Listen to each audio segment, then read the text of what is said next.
Thank you very Thank you much. so much. All right, are you feeling ready? Yeah, I feel ready. Okay, good luck. The stage is yours. Yeah, thank you very much. So, good morning, ladies and gentlemen. My name is Mabano Tresor, and I'm representing the EcoFeed Pioneers from Rwanda.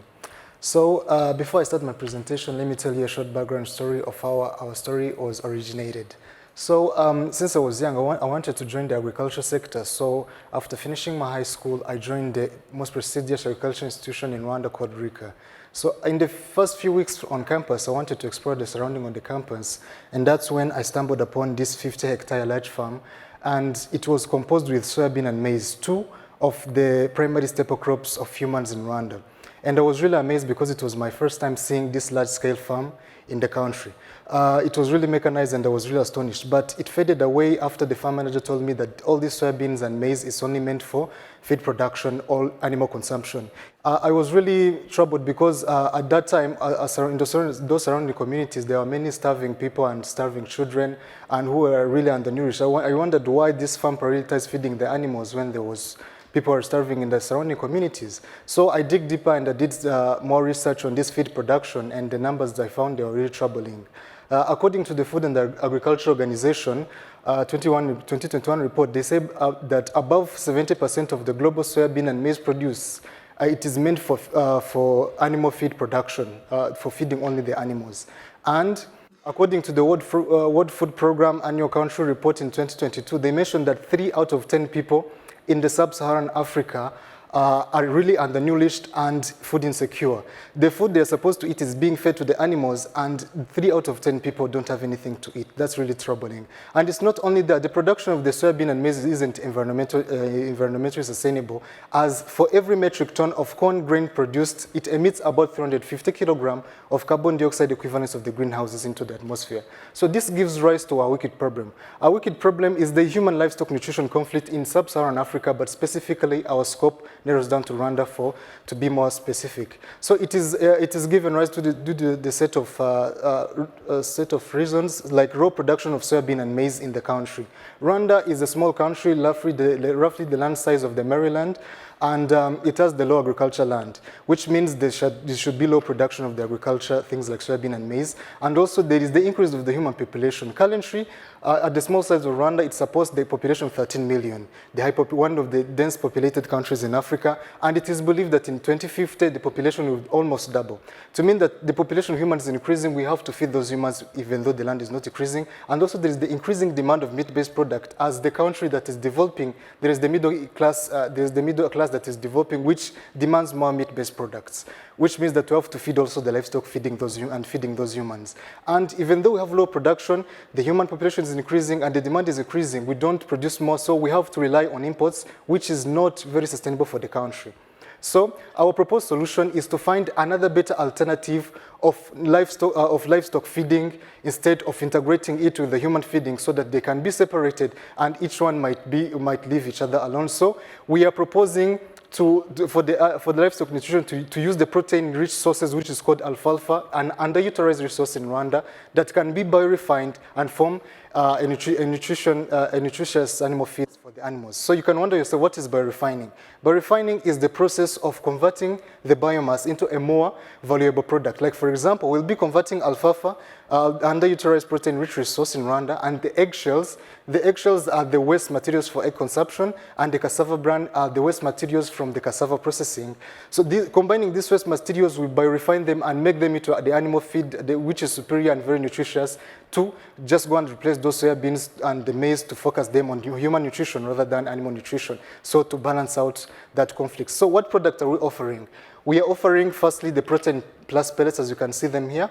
So they are made from biorefined alfalfa by integration of that cassava bran and the eggshells. They are really affordable because they are made from locally sourced materials, and they would help to balance the livestock and human nutrition, where it will shift away the livestock nutrition from the soybean and maize, and that will be focused on human nutrition. So it will balance it out, and also it will promote the monogastric livestock production like pigs, rabbits, and chicken. So it is really surprising in the sub-Saharan Africa, and specifically in Rwanda, the pork and even the chicken meat is really expensive compared to the beef, which is different from here, because people don't tend to invest in that because their feed production is not affordable in those country regions. And it is really environmental sustainable compared to the beef production. Yeah, so it will shift to that. And our second product, which is considered as a byproduct, is the alfalfa brown juice fertilizer, which is made from the fermentation of the byproduct of the production of those pellets. It is an organic fertilizer. It can be a good alternative for the chemical fertilizers, which are not environmental friendly. So our production process is the six-step process, but can be categorized into four categories, which is acquiring raw materials like alfalfa, a biorefining process. It is an automized process. It uses machines for drying, particle size homogenization through grinding, mixing, and even pelletizing those pellets materials, and packaging and distribution, and the recycling of production waste. So our production process entails all the principles of circular economy, such as eliminating waste, as our production process uses waste products such as eggshells, cassava bran, and also it regenerates natural systems. Like, for example, our livestock feed is used to feed the animals, which gives the manure output. That manure output goes back to the alfalfa fields to fertilize them, and the cassava fields to give back our raw materials. And even the packaging and distribution, the packaging will be careful to use the biodegradable packages, and they can be biodegradable and also be recyclable for the reuse. Yeah. To the prototyping, we used generally four steps. First, we did the literature review, where we had to read articles and books and lab reports of the experiments that are similar to our project. The second, we did the laboratory analysis. As you can see here, I was doing the laboratory analysis of the fiber of our alfalfa to see that monogastric animals can support them. And the prototyping, we did the prototype development according to the data we got from the laboratory. And we did the formulation of our feeds. Then after, we did the prototype testing on the field. Because we're doing an animal feed, we tested it on the animals. We tested it on 9 pigs, comparing it to the 2 dominant feed producers of feeds in Rwanda, which is Mura feed pellets and Gorilla feed pellets. And the results, we saw that they act in a similar way. The average weight that the animals gained was actually the same, to mean that they impact the animal in the same way and in the same manner. So to our business model, let's first talk about the production. We will have 2 phases of production. The first phase will be starting the puzzle. The first phase will be starting the puzzle, and the phase 2 will be completing the puzzle. So in the first phase, we'll be investing more in promoting awareness of our product, because it will be new on the market. So we'll be promoting its awareness and market it. We will gain the profit through the production of alfalfa and the brown juice fertilizer. And in the second phase will be the completing the puzzle, because we believe that our product will take over the market by storm, because it will be affordable and the thing that has high quality and very affordable will take the market. So many people want to invest in the production of our alfalfa-based products, to mean that we'll then be offering them our technology. We'll offer the technology to those startups, and those people want to invest in our production. So in both of our phases, we will be purpose-driven. We use the purpose-driven business model, where we will not only be focusing on generating profits, but rather than having an environmental impact and a social impact in our society. To the competition, as I said earlier, we have 2 major competitors, which are Zamura Feed Factory and Gorilla Feeds Factory, but they are soybean and maize dominated in this field. When it comes to the quality, we all offer the same quality. From the experimentation we did, we saw that our feeds impact the animal in the same way. But when it comes to affordability, we are very affordable compared to them, because we use locally sourced materials, and they use the materials that majorly come from the outside, because the local production is very low, as we saw. And of course, we use the fully locally sourced materials, those eggshells, those things considered as waste, and the alfalfa. And even the inclusiveness, we are very inclusive compared to them, because we use, our things are very affordable, and they mainly target the large-scale farmers. But for us, we will be also targeting the medium and the small-scale farmers, which makes us more inclusive to each and every farmer.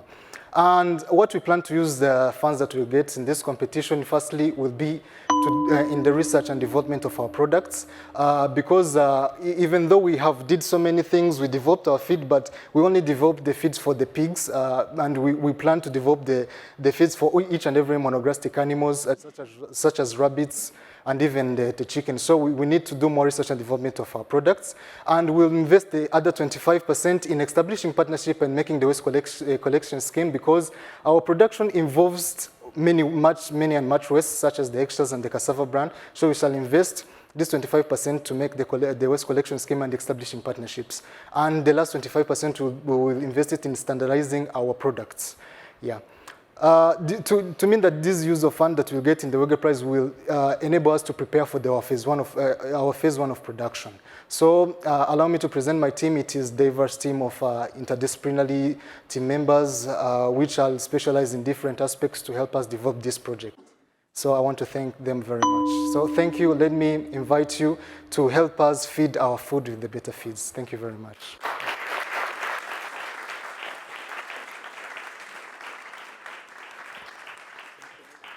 Tresor, excellent job. Judges, we have some samples for you. So if you want to take some and pass them around. Thank you, Tresor, for the samples. There you go, yes. And even these. Yeah. Thank you. Start these in the middle. Yes, love some samples. Great work. So we'll let the judges take a few minutes and then they'll ask you questions. In the meantime, tell us, notice that your entire team went to high school together. Is that right? Yeah. What's it like working together at this level? Yeah, working together at this level, even though we attended different universities, we were too connected because we attended the same high school. We know each other, we know each one the strength and the weaknesses, so we didn't, force someone to do things that they were not able to do. When we know ourselves that much, it makes our teamwork very easier. Yeah. That's so great. How important to have such cohesiveness. Yeah, also noticed as well that for your team to go from an idea to come to an actual prototype was a really pivotal moment for you. What did that feel like? Yeah, it was really a hard work because we have to combine it with the classes, the university schedules. We are still the bachelor student, and the bachelor's level, there's assignments. It's really hard, but we did find the time. We did find the time to do it, even though it was really hard. But after developing the product and testing it and see that it is really applicable, it was a very good achievement for us. Yeah, we did it. Very much. Yeah, we did it. Congratulations. Yeah, thank you very much. Judges, take it away. Thank you so much. Again, excellent presentation. Yeah, I loved it. I loved it. Yeah. And I love Rwanda too. Thank you very much. Have you been there? Yeah, many times.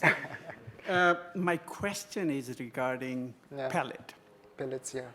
So when you harvest alfalfa, I think the water content is high. Yeah. And in order to make pellet, you have to bring it down to 13, 14% or maybe less. Moisture content. And then you have the binding materials and you have eggshell, which doesn't bind well. Yeah. So the first question is how you bring down the water content in your alfalfa. And then you have to grind it, I guess. You need energy to do that. Of course. To lower the moisture content is in the biorefining process. The first step of the biorefining process is the drying. The drying, we can use the dryers like mobile dryers and even the oven to lower the moisture content. Modally, when we harvest it before flowering, all 50% flowering. So it has the moisture content that is between 30% and 40%. So we dry it to make it less than 15%. That's when we start to grind it after it has been dried. And for the eggshells, we grind it also to make its size more homogeneous compared to those. We grind it in the same material so that it can have the homogeneous sizes. And also the binding materials. The cassava bran, we tested it ourselves after making our first pellets. We saw that the cassava bran, due to its high carbohydrate content, for itself, it is a binding material. Like for that sample you see there, we didn't use any binding material. The cassava bran for itself, it was great, and you can see it is a very hard pellet. Yeah, it is about 1 month pellet, so you can see there. So for the binding materials, the cassava bran does this work, and we use the oven and the dryer to reduce the moisture content to below 15%. Yeah. Okay, thank you. Thank you very much. I have a question on the eggshell component. Yeah. First question is what ratio of eggshell to all the other materials? Yes. And then how do you cost effectively acquire all that eggshell from what must be so many small quantity sources? The eggshells is actually the lowest. It's about 5% of the production. For this prototype of the pigs, it was between 3% and 5%. For the others was the higher percentage. But for the collection is actually high. It's actually hard though, because we have to acquire it from different positions, from the hatcheries, from the restaurant as the waste. But the thing that we have to do that to make it easier because those restaurants and those hatcheries, it's like a waste product to them. So they pay waste collectors to come and pick them up, but will be coming, for us, will come to pick them up for free. So we tell them this one thing: build a waste collection center for the eggshells and dump them there, and we will come to collect them once a month.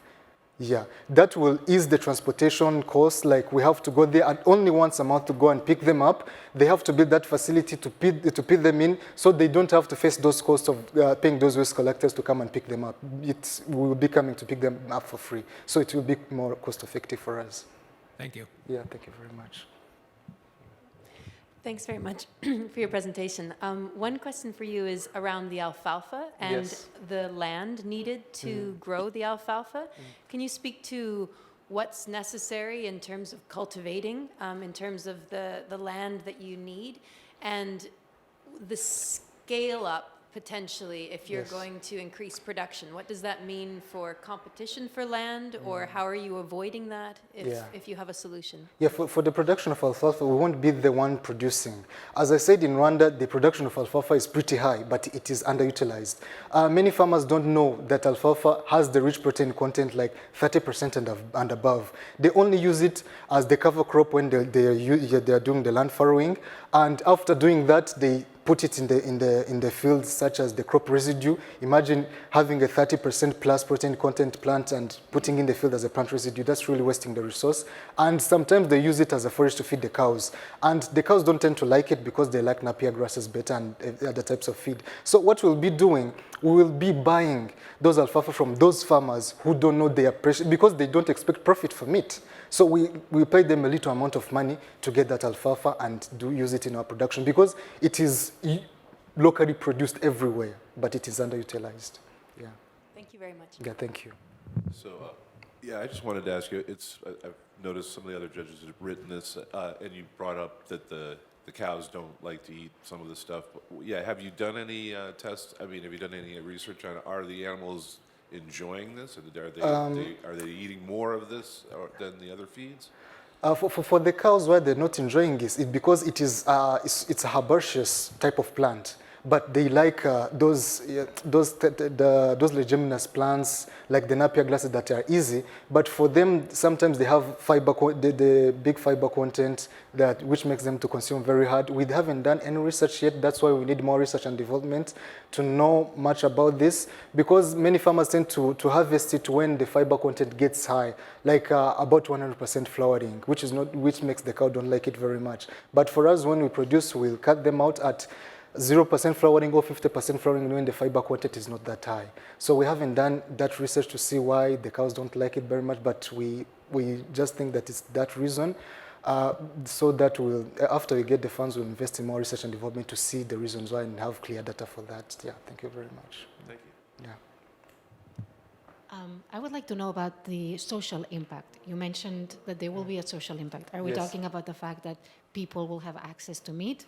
Are we talking about job creation? Are we talking about community building? What's the social impact?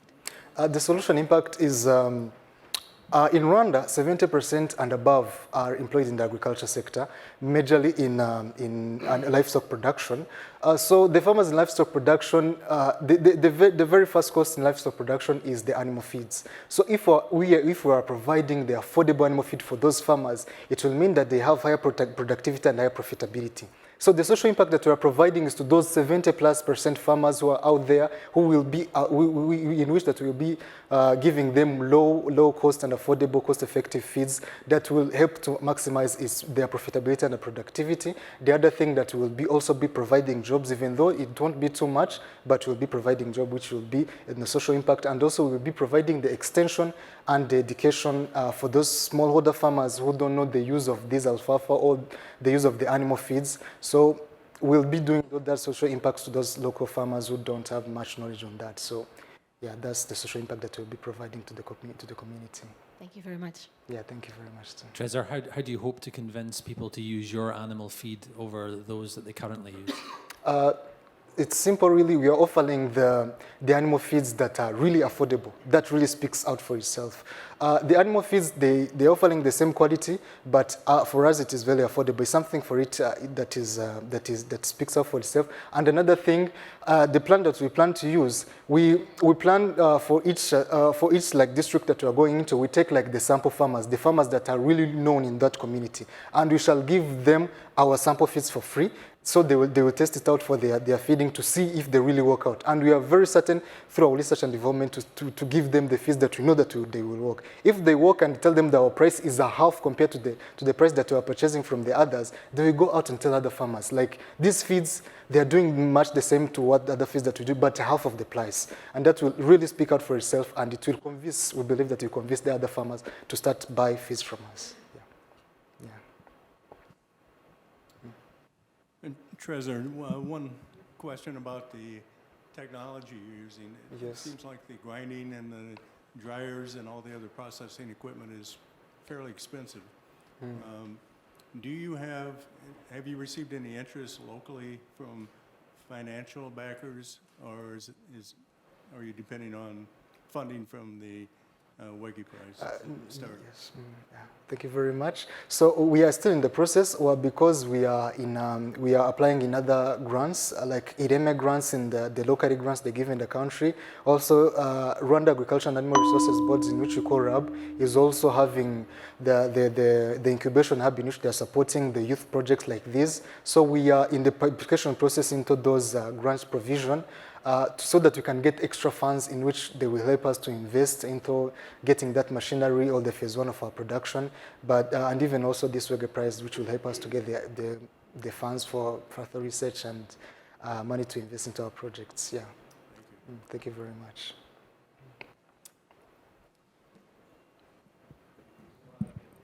I am fascinated with your brown liquid. Yes, thank you very much.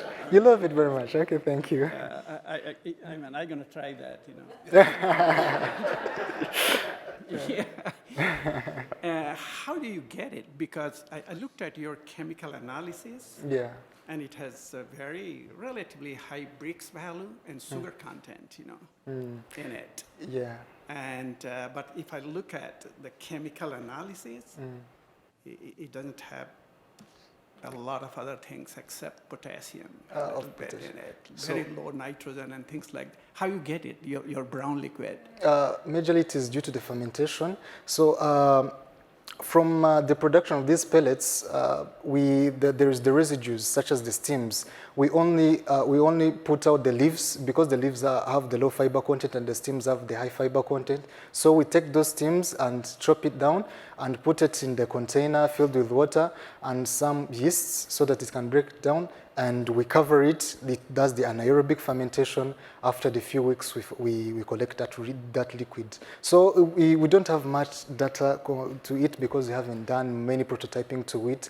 But that's the production process that we use to get that brown liquid fertilizer.